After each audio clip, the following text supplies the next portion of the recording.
తెలంగాణ భవన్లో బీఆర్ఎస్ నాయకుల press meet నిర్వహించారు.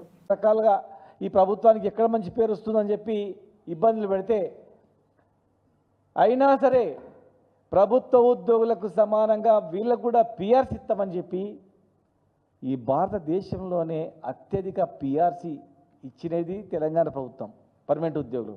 అదేవిధంగా అవుట్సోర్సింగ్ ఉద్యోగులకు కూడా పిఆర్సీ ఇచ్చినటువంటి చరిత్ర టీఆర్ఎస్ ప్రభుత్వానికి ఉంది. మరి ఇవాళ ఏంది అవుట్సోర్సింగ్ సిబ్బందిని 1,25,000 మంది పైన వాళ్ళపైన వెయిట్ వేస్తాం, వాళ్ళని తీసేస్తామంటే ఎంతవరకు సమంజసం చెప్పండి. వీళ్ళని తీసేస్తామంటే వాళ్ళ జీవితాలు ఏమైపోవాలా? వాళ్ళని తొలగిస్తే వాళ్ళు ఎట్లా బతకాలి? వాళ్ళ పిల్లలు ఎట్లా బతకాలా? మీరు 2 లక్షల ఉద్యోగాలు రిక్రూట్మెంట్ చేసిన తర్వాత మీరు చేస్తామన్న రిక్రూట్మెంట్ కంప్లీట్ అయిన తర్వాత ఇక మేము 2 లక్షల మందికి ఉద్యోగాలు ఇచ్చినాం, ఇక మేము ఏం చేయలేం, ఎక్కువ ఉన్నారు అని అక్కడక్కడ తీస్తామంటే ఏమన్నా అప్పుడు చూస్తామని అనుకోవచ్చు. అసలు ప్రభుత్వంలో పనిచేసేదే అవుట్సోర్సింగ్ ఉద్యోగులు. పర్మనెంట్ ఉద్యోగులతో సమానంగా పనిచేస్తున్నారు. ఇంకా కొన్ని సందర్భాల్లో ఎక్కువ గంటలు పనిచేస్తున్నారు వాళ్ళు.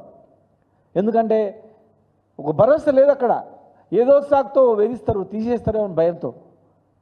ముఖ్యంగా commercial tax, transport department, stamps and registration, excise department, ఈ డిపార్ట్మెంట్లే ప్రభుత్వాన్ని నడుపుతున్నాయి.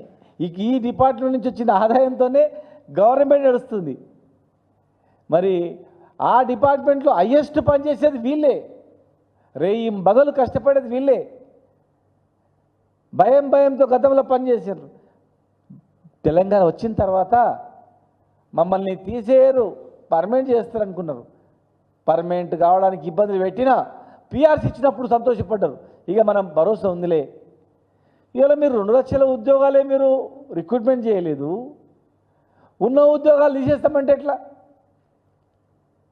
కొండ నాలుగు మంది పెడితే ఉన్న 4 ఊడిపోయినట్లు. అరే కొత్త ఉద్యోగాలు ఇవ్వండి బాబు అని మేమే అడుగుతుంటే, మా విద్యార్థులతో ఎదురు చూస్తుంటే ఒకవైపు నిర్బంధాలు, యూనివర్సిటీ బంధులు, విద్యార్థులను రిక్రూట్మెంట్ గురించి అడుగుతారేమో.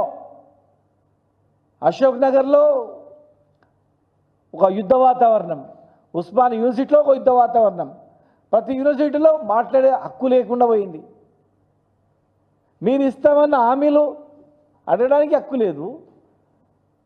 ఇలా తెలంగాణ ఉద్యమంలో ప్రముఖ పాత్ర పోషించినటువంటి ఈ అవుట్సోర్సింగ్ ఉద్యోగులను తీసేస్తామంటే వాళ్ళ బతుకులు ఏమైపోవాలా? చాలామంది మాట్లాడు, డిప్యూటీ సీఎం గారు కూడా గతంలో మాట్లాడి మాకు